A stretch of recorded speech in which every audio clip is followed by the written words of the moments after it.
Happy World Oceans Day.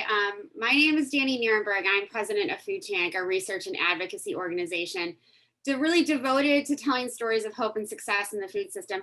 I am so excited to be here today and want to thank the organizers for putting together what is a great group of experts who I will introduce in a minute.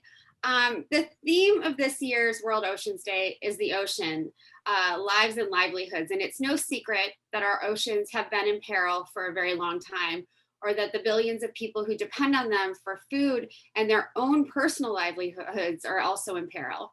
One of the greatest threats to our oceans is plastic pollution.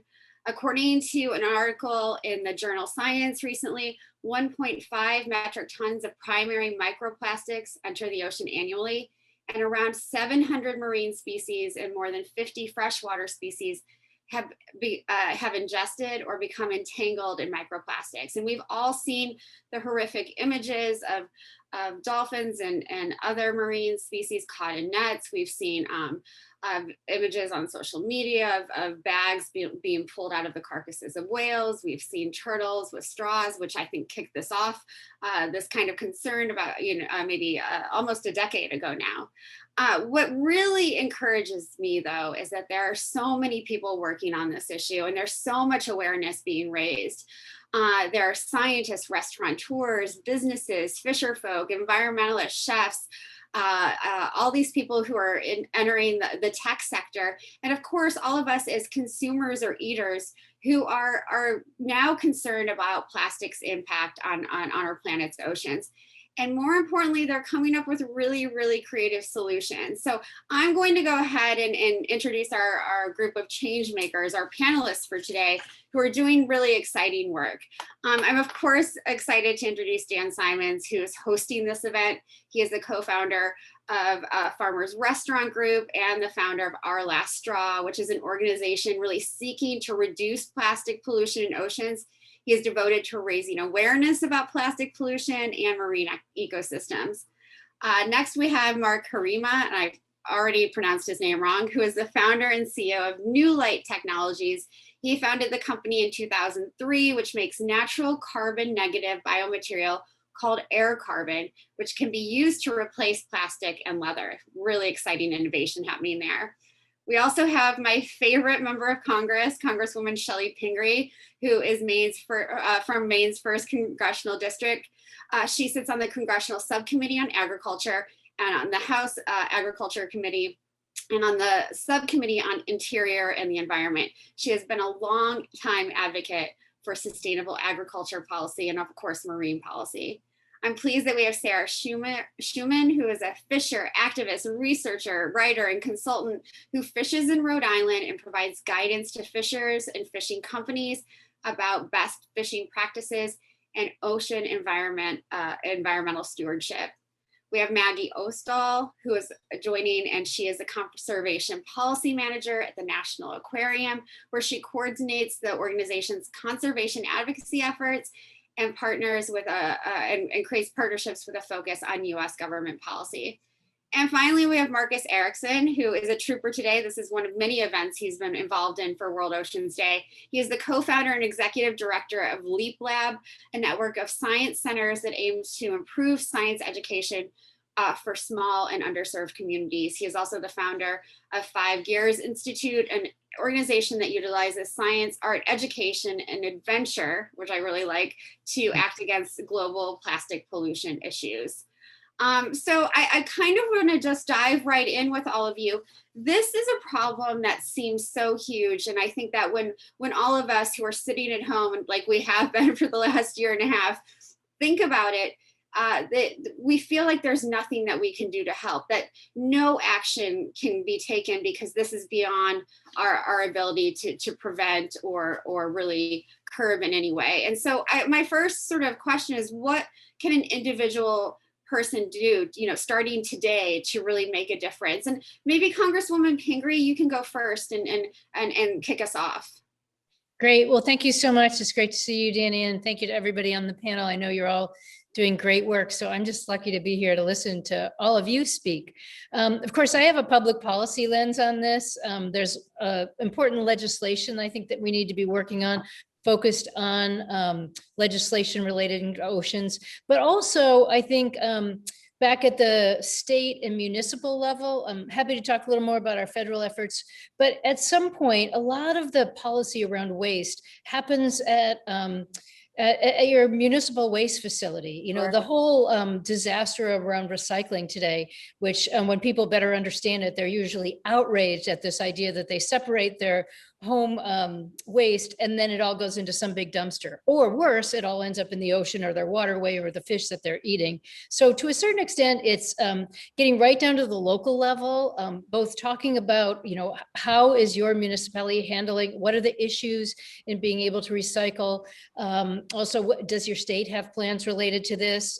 Those things are very important. And then let me just quickly step back for a second, because I think there are two big concepts that we all have to start thinking about in a different way. One is just this idea of waste. You know, we just become a country that just, you know, waste is commonplace. And I know that, you know, my grandfather, when he was back on the farm, you wouldn't think about wasting anything, whether it was clothing or plant material or anything else. And we had an economy based on that. Today, you know, some company can make any kind of packaging at once, and suddenly it's my problem to dispose of it. And then it's my municipality's problem to pay for it. So, I mean, rethinking that, people don't waste money, they don't waste time. There's all kinds of things you wouldn't waste. So we all have to get in this mindset about, hey, we can't let somebody else make us this our responsibility, which is kind of the, you know, circular economy, EPR, all these other big concepts. But I don't think we have to talk about the big concepts. I think we can just talk about, you know, the waste and why this isn't going to be okay. And then, you know, almost everybody has seen a picture of the ocean and what's going on, or a waterway. But it's important that we all go back and understand, like, how did this happen? Am I buying stuff that's, you know, in a non-reusable package when I could actually maybe refill a bottle to do something?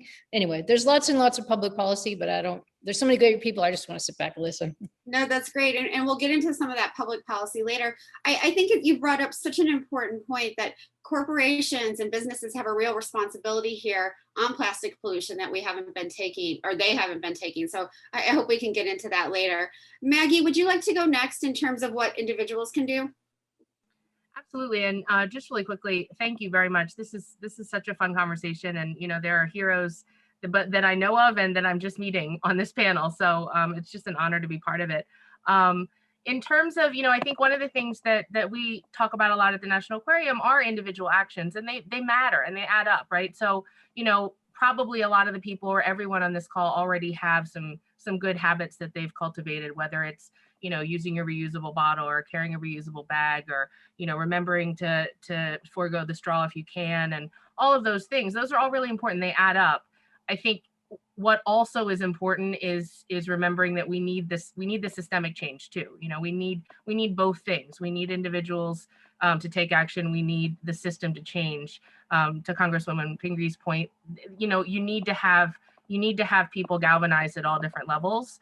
And, you know, I think those actions, you know, those habits can add up in your own life, right? Like starting out with skipping the straw can lead to developing habits around always remembering your reusable bags, to, you know, calling your local or state or federal elected leaders and saying, this matters to me, and I want you to take action on it. And then, of course, following through when they do take action. I do want to take a moment. It's so exciting to have, she'll probably get to this, but Congresswoman, I want to thank you for being a co-sponsor of the Break Free from Plastic Pollution Act. I mean, you know, that's something that's now being talked about partly because of individual actions and people talking to their local leaders, and, you know, people talking to their national leaders. So I think individual actions, just anything is good, and lots of it is better. Right. Yeah. There you can take small steps to start and keep getting bigger and eventually influence policy, I hope. So Dan, as a restaurateur and an activist and somebody who thinks about this issue, I know every day and is very passionate about it, what do you want individuals to do? I do think about it every day. And so I try to distill it down into like something tangible. So I have a 4-step or like four things that I think people can really do. First of all, you can pick one thing in your personal life, something in your bathroom, something in your kitchen, and you can replace it so it doesn't have plastic. For me, a winner is getting rid of toothpaste tubes and using toothpaste bites. There's several companies to do it. Bite is one of them. And that's a personal step you can take. You can do that at work. At work, for me, it was plastic straws, and next it will be plastic cutlery, and then it will be plastic to-go containers. So like picking an item at work, in your office, in your company, in your department, small or large, and replace it with something sustainable or eliminate it. And then my favorite is get fluent with a question that you'll ask every time you shop. When you walk into your grocery store or you shop online, you can communicate with the manager on duty and you can say, hey, what's your plan for your plastic packaging? You know, I like shopping here, but it's hard for me to be your customer. What's your plan? Your voice bubbles up to the powers that be in companies. And you could do it in person when you shop. You can do it in a restaurant when you walk into a restaurant and you're ordering your fish of the day, and you can say, hey, you know, like, where does this come from? So you can talk about sustainability, you can talk about packaging, put it on Twitter. Every time you shop, you vote with your dollars. And if you understand that you can align your purchasing with your principles, and when you do that and you get mindful, you can make companies change. And then the fourth step, choose one elected official, local, state, federal. Choose one that maybe isn't the typical pro-environmental elected official, and just message them. It can be one time, it can be once a month. Send them an email that says, I'm really worried about plastic pollution in the oceans and human health. And you put that in there. So those are the 4 steps I think folks can really do. That's fantastic. I love that you're talking about voting with your dollar, and then also about voting with your vote, because if those elected officials aren't listening to you, then you have a choice about making sure that they do and getting someone else in. So thanks so much, Dan. Marcus, would you like to go next? What do you want individuals to do? Sure. I often say my canned answer is just to get organized and use your money and your time to contribute to the organizations that are putting pressure on the policymakers and the corporations to do the right thing. Now, our organization, we began surveying the world's oceans for plastics, published a bunch of papers on it. We work more with the private sector. And what I learned is that companies want consistency. They want a level playing field, all playing by the same rules. The individual doesn't have the expertise that the corporations do, or that the policymakers do. When the policymakers pass that fair legislation, everyone's playing by the same rules, you know, change seems to happen. So the individual, I believe, get organized and put pressure on companies and policymakers to create these system changes that we talk about. Great advice. Great advice. Mark, how about you? I mean, I think of what drives human action. And I think what we've seen in the plastics movement, if you can call it that, is that as people have learned more, there have been certain data points that have just been moving. One of the most moving was this projection that by 2050, there's going to be more plastic than fish in the ocean. I think that was incredibly galvanizing. And the other one was this idea that there was this Texas-sized, mass of plastic in the ocean. And those two things, I think, created so much awareness because they were understandable. And I think part of it is continuing to develop those things that are really moving to people. One of the ones that was so moving to me was this idea that we consume, each of us, a credit card's worth of microplastic every single week. Wow. That's insane, right? And that, I think, starts to make you almost angry at, like, well, hold on, like, how are we doing this? And then the second one is just thinking about, plastic as it continues to, after you throw it away, where does it go? As a synthetic material, the environment doesn't understand it, so it never goes away. And if every time you throw away a fork, you think to yourself, this will never go away, it actually becomes like kind of disgusting, like, not to use too heavy of a word there, but it does. And so that education piece first is really important. And then the second is just honestly telling your friends. I mean, just telling people, hey, did you know you consume a credit card's worth of microplastic every week? Right. That becomes like, oh my gosh. And then same thing, so I think all of us being advocates in our own circles, that can reap huge dividends and eventually continue the incredible movement that we've seen over the past few years, where people actually care about getting plastic out of our world. Absolutely. And I'm so glad you brought up, the amount of microplastics that folks are consuming every week, because I feel like a lot of our viewers watching today, think they're eating clean, think they're doing all of these right things in terms of the food system, but they don't realize that, they're still getting that credit card size worth of plastic. It's horrifying. It's disgusting. So Sarah, as a fisher, I'm so interested in what you think individuals can do.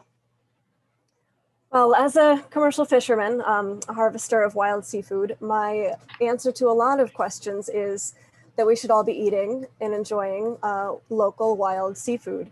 I think what we do wrong, a lot of us, when it comes to enjoying seafood, is that we see it as a product, when seafood is actually a partnership. It's a partnership between us and the ocean wilderness. For me, it's a partnership that is my livelihood. For restaurateurs and chefs, consumers, no matter where you are in the seafood supply chain, we should always be thinking about seafood as a partnership. And we need to think about reciprocity in that partnership. The ocean has been so generous with us.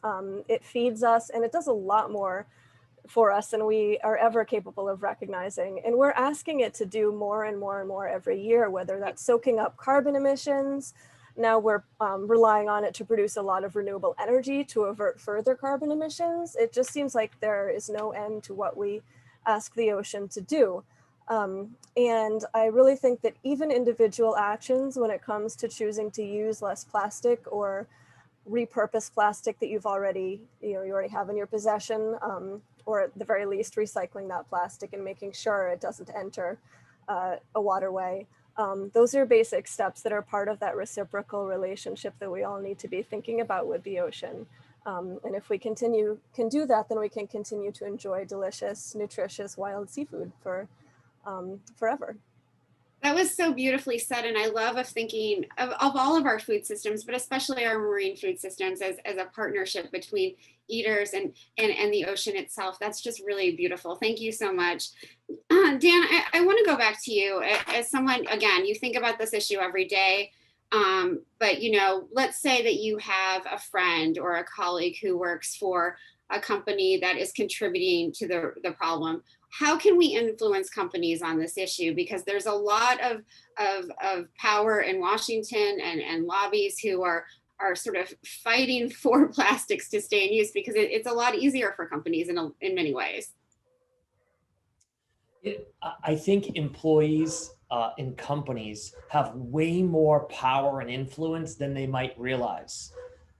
And forgive my drama here, but I think it's a crisis. So let's talk about that, because humans are actually pretty good at dealing with crisis, and business leaders are pretty good at dealing with serious threats to their business model or their financial livelihood or their brand reputation.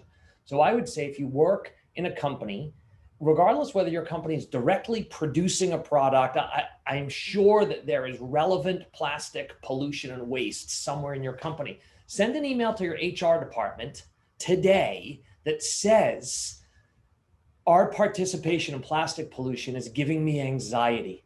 I'm concerned that it's creating an unsafe work environment for me, for the way I feel every day, and I need to talk to someone about it. You can set off alarm bells in your HR department, which will set off alarm bells in your boardroom, which will set off an understanding of potential liability for a company's behavior. I've been in these boardrooms. I know what it takes with some companies to move that needle. So that, I think, is the most tangible piece of advice I can have for someone to, I don't care if you work at a company with 100,000 employees, ring the bell in HR about how this impact on you, and it is your company's legal obligation to create a safe work environment for you. And when we can fit in anxiety about the destruction that our companies, which is sometimes mine as well, is causing, I think we'll get more action at the top. Thank you for that. Congresswoman Pingree, Dan mentioned that, if we talk about this as a crisis, we can get folks to respond. And I'm wondering what parallels you see with the sort of marine plastic crisis with the climate crisis, and we've changed how we talk about climate change over the last couple of years. We're not talking so much about global warming or climate change. We're talking about the climate crisis. And do you think, regarding what Dan said, that if we call this a crisis, there's more opportunity to take action? Well, it does take a lot of different strategy. And as you just mentioned, when it comes to climate crisis, we try to break it down into bits that people can visualize in their own community or understand how it affects their daily lives. So I think that's important here. It's why I was talking in the beginning about these sort of concepts. This is about waste. And certainly, I think it makes everybody feel like they're in a crisis when they see whether it's marine life or what's in your water, they hear the credit card story. I mean, each one of them impacts all of us in a different way. When it comes to the parallels, there are a lot of parallels, and certainly this is very much attached to the issues we're working on around climate change. I mean, plastic itself is a fossil fuel, and as we use less fossil fuels and reduce our use, frankly, it's made a lot of companies who use those same fossil fuels to turn into chemicals to want to encourage us to use more chemicals because that's part of their business model. So they're inextricably linked. A couple of other things. I think this is an issue that requires international cooperation. I mean, oceans are completely linked to each other. Or our long-time idea that we could just ship our waste to some other country, disadvantage them, and then somehow not see that same plastic end up in our livelihoods or our fish. Again, so we have to think about it that as an international issue. Certainly that's important. One other way about relating this to climate change is, I think, back on this concept of waste, what we're doing is we're allowing waste to turn into something that's also contributing to greenhouse gases. For instance, if we waste a lot of food, it ends up in a landfill turning into methane. And so some of the solutions that we're looking at, like, more composting, more biodigesters, some of those things are also related to climate change. And just lastly, I'll say, coming from the most forested state in the nation, we're doing a lot of research in our state, and other states are as well, about how do you turn the cellulose and wood fiber into plastic, into other materials that are currently made from fossil fuels. We can eliminate the fossil fuels, but also we can have truly biodegradable, compostable products. And that's a really important part of, thinking into the future. Absolutely. And that future thinking, I think, is a good segue to Mark and Marcus. Is there an invention or innovation that you dream of, or that you've already been able to sort of, realize that could really address this plastic pollution problem? Mark, why don't you go first? 18 years ago yesterday, I read an article in the LA Times about methane emissions, and thought, what if we could kind of do what nature does, which is take greenhouse gas and turn it into naturally occurring materials, and what if those could replace plastics? And the idea was that, when nature grows a tree leaf, that's a carbon negative process. It's also a material that's not going to accumulate in the world. So nature's kind of given us this beautiful template. Turned out that there were microorganisms in the ocean that already eat methane and CO2 as their food source, and they turn it into a material that can replace plastic. It happens to be meltable.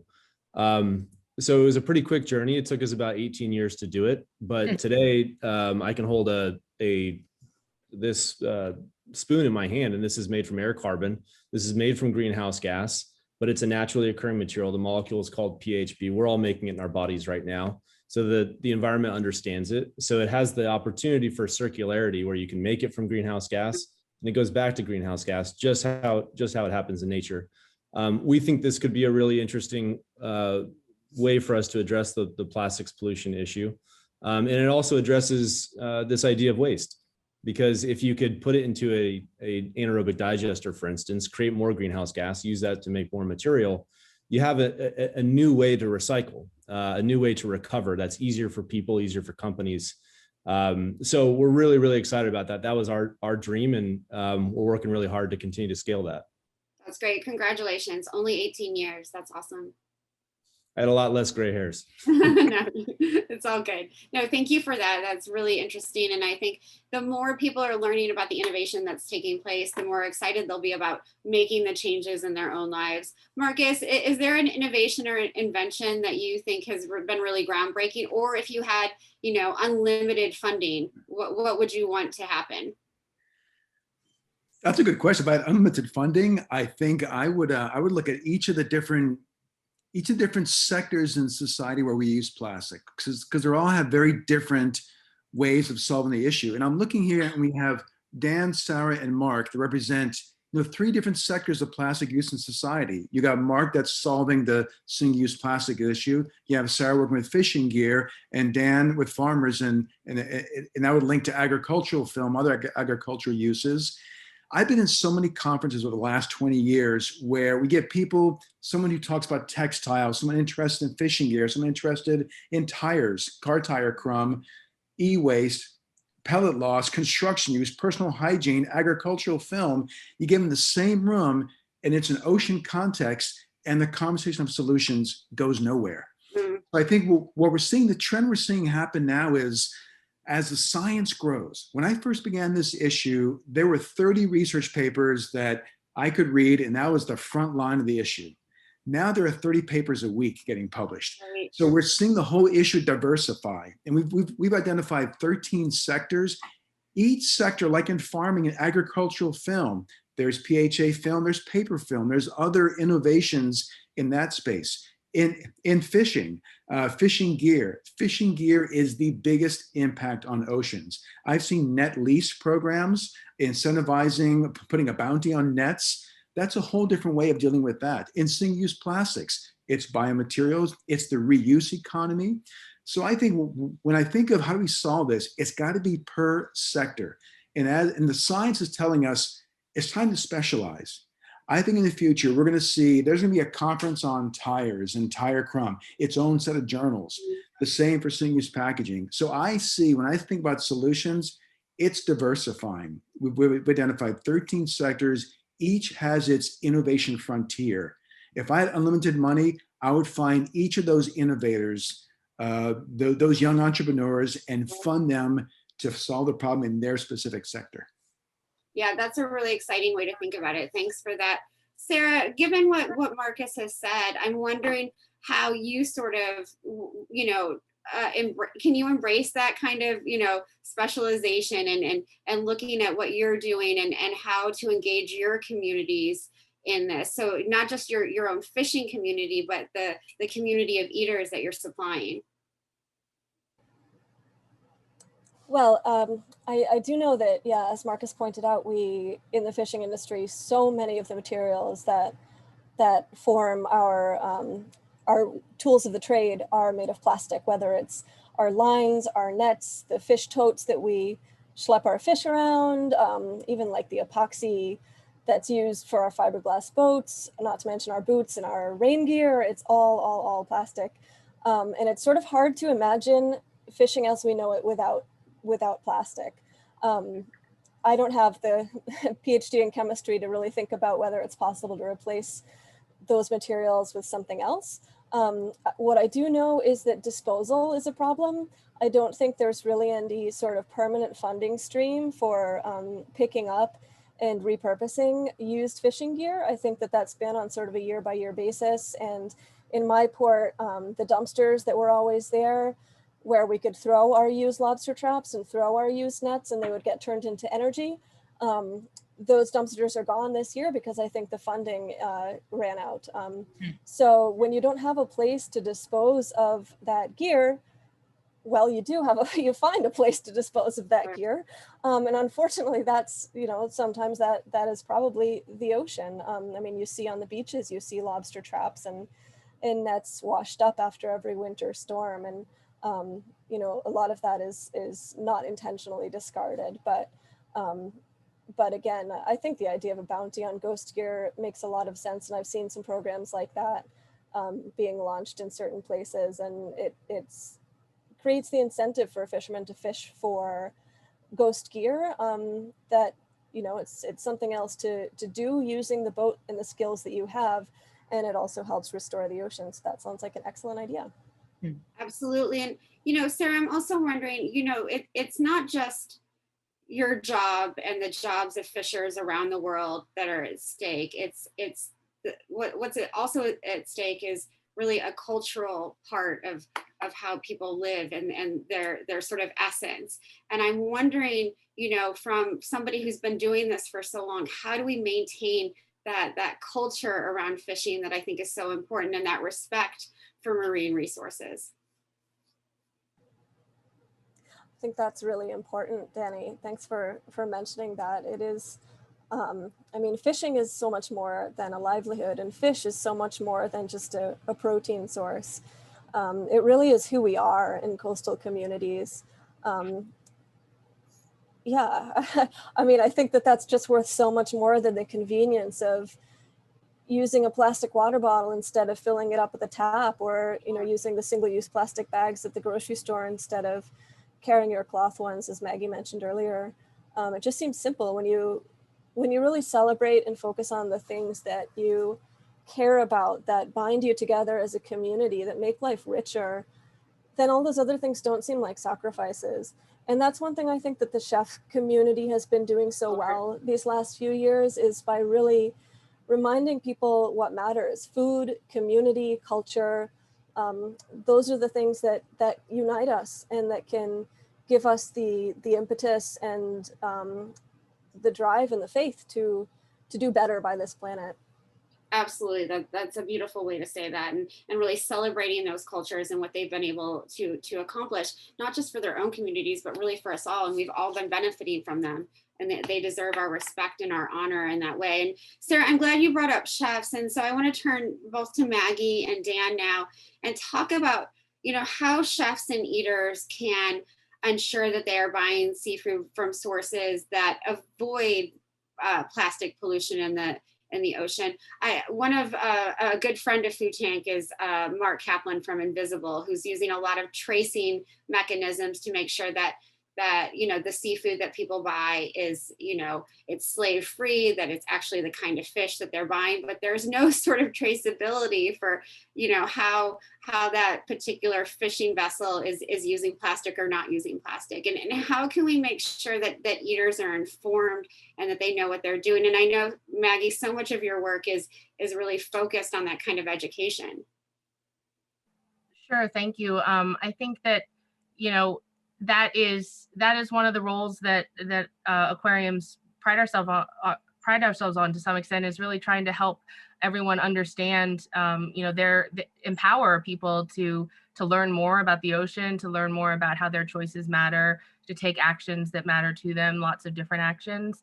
There are a lot of resources. One of the reasons why National Aquarium joined with now 25 other aquariums throughout the US in the Aquarium Conservation Partnership across 19 states is to try to leverage our impact, whether it be on, educating people, the public, whether they're people who come to our aquariums or people who are online audiences or beyond, is really to help people to understand all of the importance and Sarah's beautiful in capturing of it, the generosity of the ocean and all it provides for us.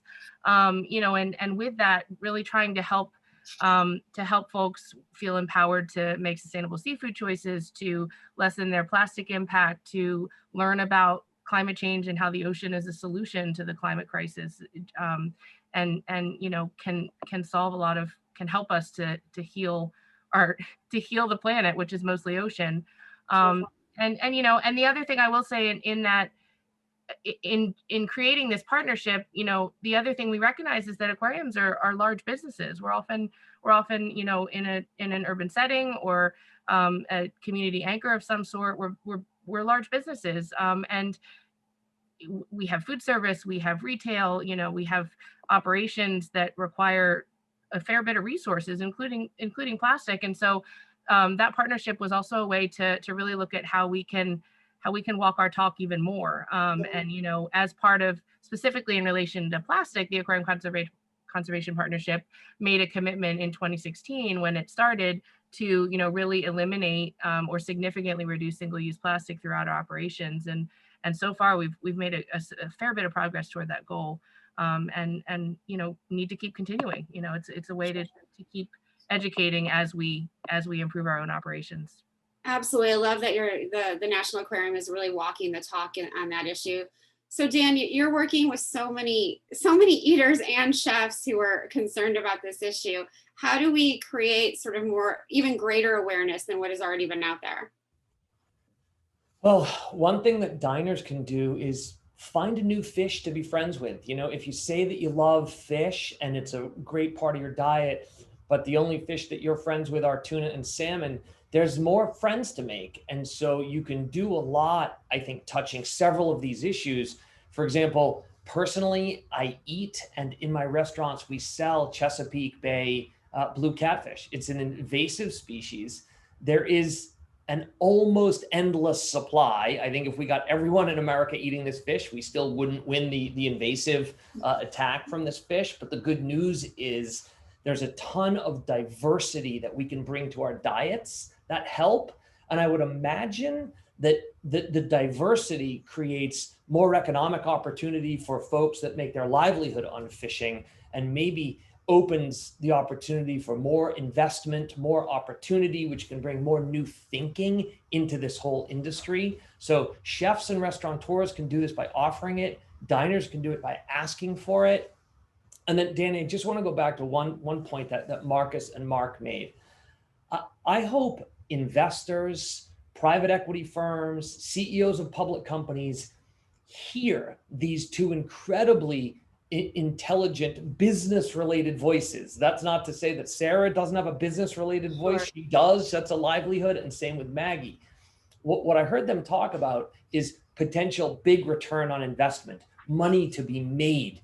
I look at someone like Mark and I say, thank you for your 18 years for creating a product that I hope investors are saying, how do I get into that? That I hope fishers like Sarah are saying, hey, how do I support product like that? Because it ends up helping my livelihood be sustainable.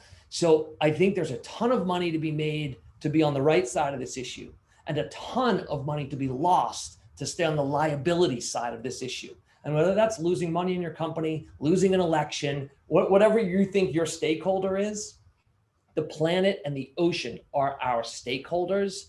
And we need Sarah to win, and Maggie to win, and Mark to win, and Marcus to win, and Congresswoman Pingree to win.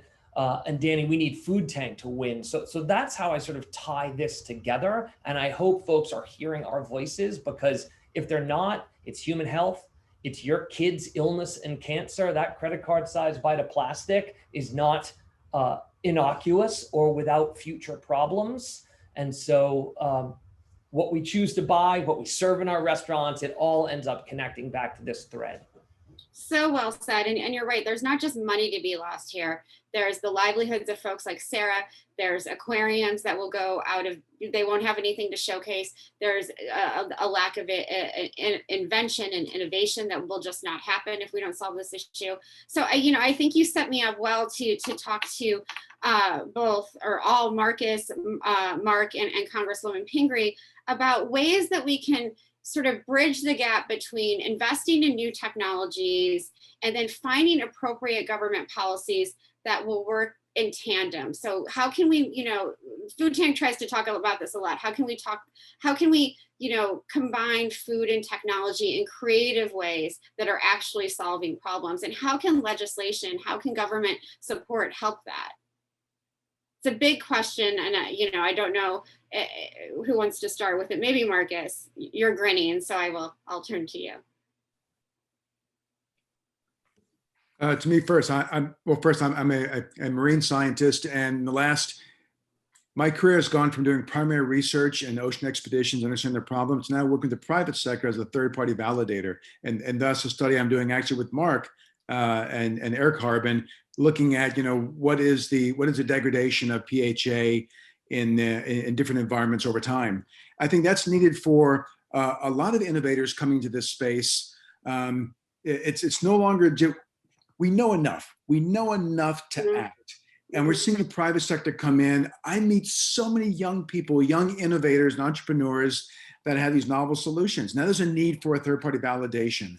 And that's where I think policymakers can come in. Once the science says, hey, this works, then create the space where we are leveling the playing field to shift the system away from what doesn't work to what we now know we validated does.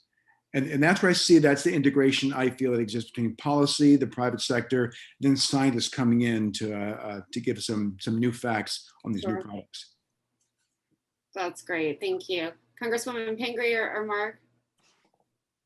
Sure. I mean, I think we go about this in two ways, and this is always a sort of delicate balance. But I think Maggie mentioned earlier the Break Free from Plastic Pollution Act. So that's one of the pieces of legislation that very specifically, mandates the end of single-use plastics. It has a way to hold corporations responsible so that this sort of circular economy, you made it, you dispose of it, or you, which I think is a great way to incentivize at some point.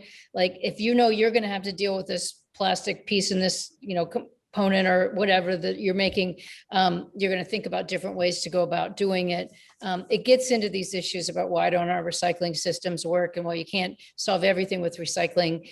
Some of it will be eventually. So I think legislation like that is really important. The regulation side, many states and cities, towns have gone to banning single-use plastic. So again, we're always trying to balance, do we incentivize, do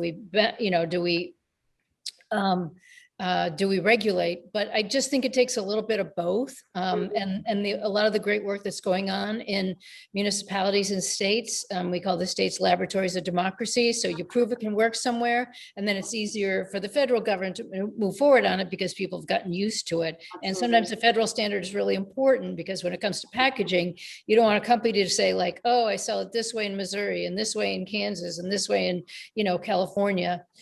So I think those are really important. And then this research component, a lot of research gets done by the federal government, and then that can be used in public-private partnerships, or it can be picked up by industry. So for instance, back to the ways to make different kinds of plastics. The U.S. Forest Service lab has been doing a lot of work on nanocellulose. What can we make out of that, and how can we make sure it's compostable? Same with a lot of research through NOAA and other agencies on algae, sea life. How do we turn those into, disposable products? So I think there's many ways we go about doing this, and I just again encourage people, pay attention to those federal bills. Call your member of Congress, ask if they're co-sponsors of them or if they're supporting them. But then also look at a state and municipal level, because a lot of the issues related to waste come down to what's your community doing with this. And again, just a reminder that, when somebody else makes the product that goes to waste, but then your, property tax dollars go to paying for the landfill, ultimately you're paying for the innovation they were unwilling to do, or their unwillingness to innovate, let's say it that way. Sure, absolutely. Mark, do you want to comment? Yeah, I think one of the biggest roles that the government can have in this is, the word that comes to mind is empowerment. And what I mean by that is, I think a lot of people are increasingly concerned and they would like to do something. Part of the challenge is not knowing what to do, or really how to differentiate between your options. We've had over the past couple of decades a proliferation of new materials that have come into the market, and Marcus has been on the forefront of looking at those, and a number of us here have been. And what it's done is create confusion. And in some cases, things that were kind of said to be one thing, they weren't actually that. And I can give you a number of examples. But what it's done is it's created a natural skepticism, it's created confusion, and that's led to inaction, right? A sense of, okay, is it all kind of, is it not really what it's cracked up to be? Sure. And I think one of the roles that government can have is to help clarify and just say, look, if you are this, then label it as this. Don't label it as this, because you're going to confuse people, and then that's going to lead to people being dissatisfied or just not believing anything. And so I think accuracy in labeling is one of the most important things that the government can do. It's not telling anybody to do anything, just saying, look, we're going to tell you what it is, and then you can decide. And I think people care enough now, they're caring more and more, that they would like to do, so they just don't have the tools to be able to differentiate. Right. And that's true both in terms of material composition and end of life, and also on the carbon side. I mean, imagine if you picked up two products and one of them said, 10 grams of carbon emitted and the other one was 2. No one's telling you to do anything, but you now have a choice. Today, you don't have that choice because you just don't know. So I think accuracy in labeling and additional disclosures is a really interesting thing for society to consider, because then we let society do what it wants to do. And I know that will be in a positive environmental direction. And it doesn't really cost much. It costs some to research and figure all these things out, but we should be doing those things. We should tell people what all those externalities are going to be, and then you decide. Absolutely. Such great, rich content from this last question. Marcus's point on investing in young innovators, Congresswoman Pingree's point on, the some of the biggest actors in this right now are those state and municipalities who are working on this issue. They're really laboratories of democracy. And then Mark, you talking about the accuracy and labeling, this will help in all parts of the food sector, not just in marine resources. And I think the more information people have, the better decisions they'll be able to make. Before we turn to questions, I'm just wondering, and this is maybe for all of you, and I don't know if it's a question you can answer or willing to, but I think if we had had this conversation a year and 8 months ago, let's say, it would have been a very different conversation, because I think the pandemic in so many ways curbed the enthusiasm and the awareness that was happening on the plastic pollution front. And I'm wondering how we get, we're getting there, right? We're coming out of this, at least the United States is. So many other countries are still really suffering. But how can we get the momentum back that I think we were making on things like plastic cutlery use, plastic bottles, all of these things, that sort of went away for, supposed health reasons during, and some of that was true during the pandemic. How can we get people to start thinking about, either carrying their own straws or carrying their own, forks and knives and everything again? And I don't know who can answer this. Well, I'm happy to jump in. One of the lucky things that we got with this molecule is that it's dishwasher safe. And so we've launched a product where it's your own carryable and reusable dishwasher safe material. And we recognize that it's not something that a lot of people are currently doing. And so we're just going to try to put in the work to say, hey, look, let's make this a thing where you carry around your own cutlery and you can reuse it. So that's where we're trying to contribute on that front. Great. Thanks, Mark. Anyone else? Dan, I feel like you have a lot to say on this. Go, Marcus. I saw the lean in there. Go ahead, Marcus. Sorry, I missed you. Just following the research, there's abundance of PPE out in the environment. And I've seen papers showing the washing on beaches, and I mean, I can go walk around LA where I am now and find in parking lots, gloves and masks. But I think that's temporary. And I understood in the beginning that was to protect frontline workers. Also, some of the recall, like here in California, Gavin Newsom recalled the plastic bag ban, just concerned over the safety of grocery workers who are essential workers doing what their safety came first. I think that's temporary. But I think the momentum is going to come back very quickly. The Break Free from Plastic Act is an evidence of the momentum is not stopping. Also, the United Nations, Ellen MacArthur Foundation and 30 brands put forward a call for a UN global treaty on plastic pollution. And that will be acted upon or discussed by UNEA 5 in February of 2022. So I think the momentum is there. I think the pandemic is temporary. And I would say that the pandemic has woken people up for the need for systemic change across the board. Gen Z talks about change being the new normal. So I'm cautiously optimistic that we're going to get somewhere pretty soon. You sound more than cautiously optimistic. You actually sound hopeful, which is what I wanted. Thank you. Dan, you look like you wanted to say something. Look, we just fought and are fighting an invisible global pandemic that terrified people, killed people, is creating long haul issues and created, some ridiculous political divisions. So if we can do that, and by the way, we've still done remarkably well, can't we fight a global plastics crisis? Can't we, fight a global cancer crisis? I think we have enough examples. So we need louder voices. We need to strike fear into the hearts of the boardrooms where we need it. We need to strike hope and optimism into the fortunes of money that can be made by being on, I think, a win-win multi-stakeholder approach to this issue. So, I'm both optimistic and angry, which I hope to parlay into action and work, with everybody, folks like that are on this panel representing, I think, all of these things that need to come together. So we have evidence that we can make progress. This issue is not too big. Break it down into its parts, get the best minds aligned, figure out how to align money and human health and national security, and you will see us take steps. It's not too late, but it is scarily late.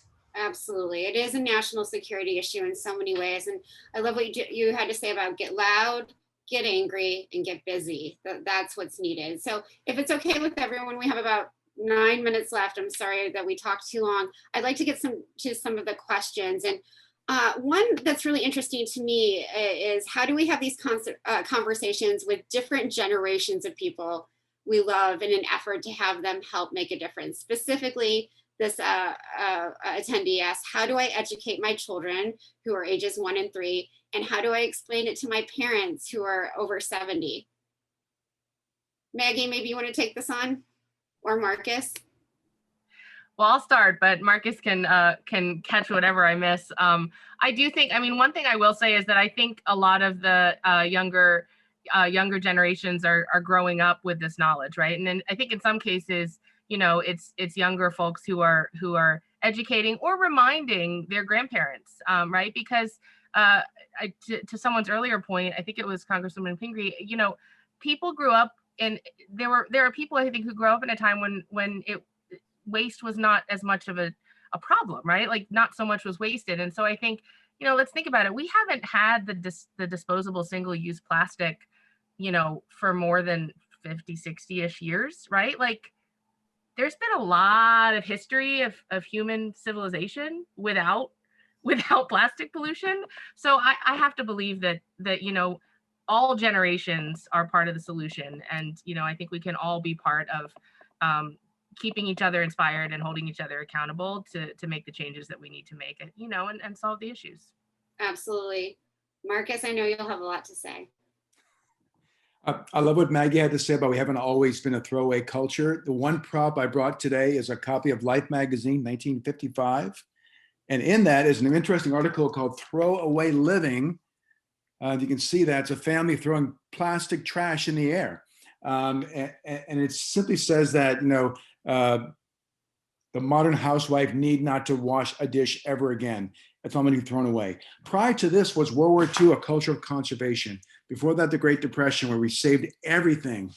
So we can go back to just that idea of the conservation of materials, being responsible for where things come and go. I would tell baby boomers, back to our generations, invest your estate where it matters. Give it to the young Gen Z, up and rising entrepreneurs. Invest in them, and for the younger folks, the ones 3 and above, give them possibility. I don't like to talk about doom and gloom to kids. They just don't want that. And there is possibility. There is hope. There is innovation out there. And show them what the path forward is. What are the systems changes that we want? I think Gen Z, unlike Gen X myself, Gen Z says change is going to happen. Let's make the change happen now. If you show them what that is, the scientists, the entrepreneurs here in this panel can show them that pathway, they'll take it and run with it. Fantastic. You see, you are hopeful. I love it. Our viewer Gina has a question for Mark and the panel as a whole on the future of plastic innovation. Gina says, it seems like the biggest barrier to entry for plastic alternatives is affordability. How can plastic conscious consumers help innovators get more of the commercial business market, and knowing that the primary driver in decision making is often price? Demand. The more people demand alternatives to synthetic plastics, the more that puts pressure on distributors and brands, and and can help, equalize, new materials are competing against decades and decades of big oil, continuing to reduce costs and putting in, ungodly amounts of money in new, whether that's polyethylene or whatever. So the more consumers just simply demand alternatives and say, we're not doing synthetic plastics anymore. We know this never goes away. We know this ends up in our food supply. We're not doing it. The more that happens, and Dan has some great points on, there are so many places where you can bring it up in a way where it will be very impactful. If you call up a restaurant and say, I'm not coming anymore unless you get, those plastic straws or plastic cutlery out, someone's listening. I mean, that has a big impact, and same thing within your company. And as that demand keeps building, it just makes it easier for new materials to get into the space. Absolutely. Thank you so much. So we only have a few minutes left. And Dan, I'm wondering, as a restaurateur and again, as an activist, what kind of resources do you want people to be taking away from this event? What do you want them to be reading? You've given them a lot of action points, but where can they find more information? Well, there's a lot of good activists in this space, right? So we have the Our Last Straw website. We have the websites of all the folks on this panel, where Maggie's organization at the Aquarium is a great source of education. So I hope folks, get on the web. The information is just an inch away from your fingertips. And then pick the area where you care about. If you have even a slight interest in politics, or that comes to your mind, then find out your local or your state rep. Reach out to Congresswoman Pingree, whether you live in her state or not, and say, hey, what can I do? All of us will help. I think educate. Send Sarah an email. Check out her website and think about how you can help folks that work in the Fisher community with their livelihood. So I think get your fingers on the keyboard and get active.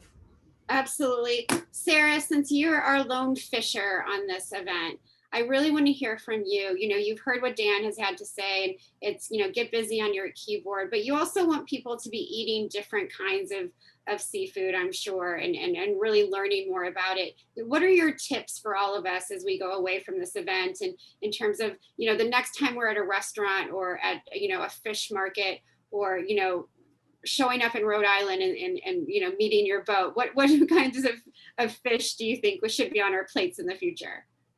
Well, definitely not plastic. I liked what Dan said earlier a lot about making a new fish friend.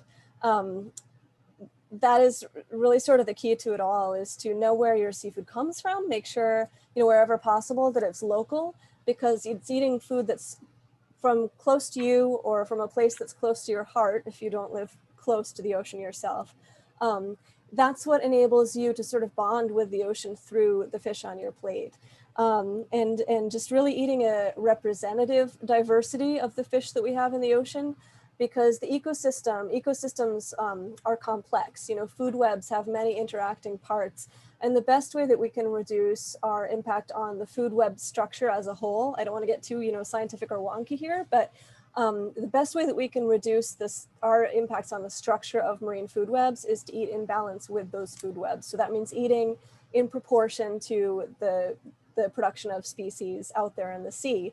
I actually have a cookbook on this, if I'm not here to plug it, but if you want to check it out, it's called Simmering the Sea, Diversifying Our Cookery to Sustain Our Fisheries. It's $20 on Amazon, so that can be your guidebook to balancing your own seafood diet with what the ocean is producing. Thank you so much, Sarah, and thanks to all of the panelists. You did an amazing job. There were a lot of you. We talked about a lot of different issues. I think people who've been watching are coming away with a lot of different resources. I especially want to thank Dan and his colleagues for hosting this event. And I want to thank all of the attendees for, giving your expertise in both the chat and the Q&A function. It's really been so great to see so many of you involved in this issue and see how much you really care. Happy World Oceans Day to you all, and stay well. And I hope the next time we do this, it's in person. Thank you, Danny. Thank you, everybody. Thank you.